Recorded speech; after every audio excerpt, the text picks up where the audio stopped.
stepping back a little bit and talking about the sort of climatology of these big events. So the tropical storms tend to be the ones that create the most widespread, maybe not widespread, but most damaging. I think widespread's a good way of thinking about it too, yeah. Right, yeah. So we do get these monsoon flash floods that happen pretty much every year, and they can happen throughout the monsoon season. But when we get the incursion of a dying or decaying tropical storm, that's the one that we really like perk our ears up to, and that's what happened with Norbert and Odile.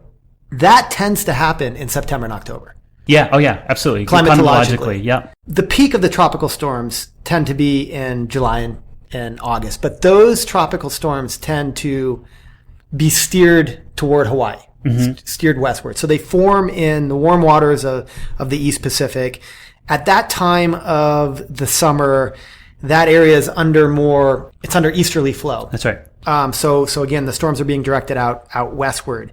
Later on in the summer, the sort of transition to the fall and winter circulation moves the transition between the easterlies and westerlies a little bit south. So you have a depression of what we call the monsoon ridge, which enables storms to actually be entrained in westerly flow and recurve more or less into the western U.S. Is that more or less? Yeah, I mean, you think of that high pressure clockwise circulation in the northern hemisphere. So the ridge is, that high is up over us, if not north of us, in the early part of the monsoon season, which is really important for us, and that characterizes our early monsoon. That's the subtle shift in wind, the import of moisture, helping with that instability in our early season moisture. So south of that high clockwise circulation, again, you're getting easterlies. So in southern Mexico, off of the coast, in the East Pacific there, the wind is out of the east. And if you remember those early storms, we had a really interesting East Pacific hurricane season with some really epic, big hurricanes forming in May,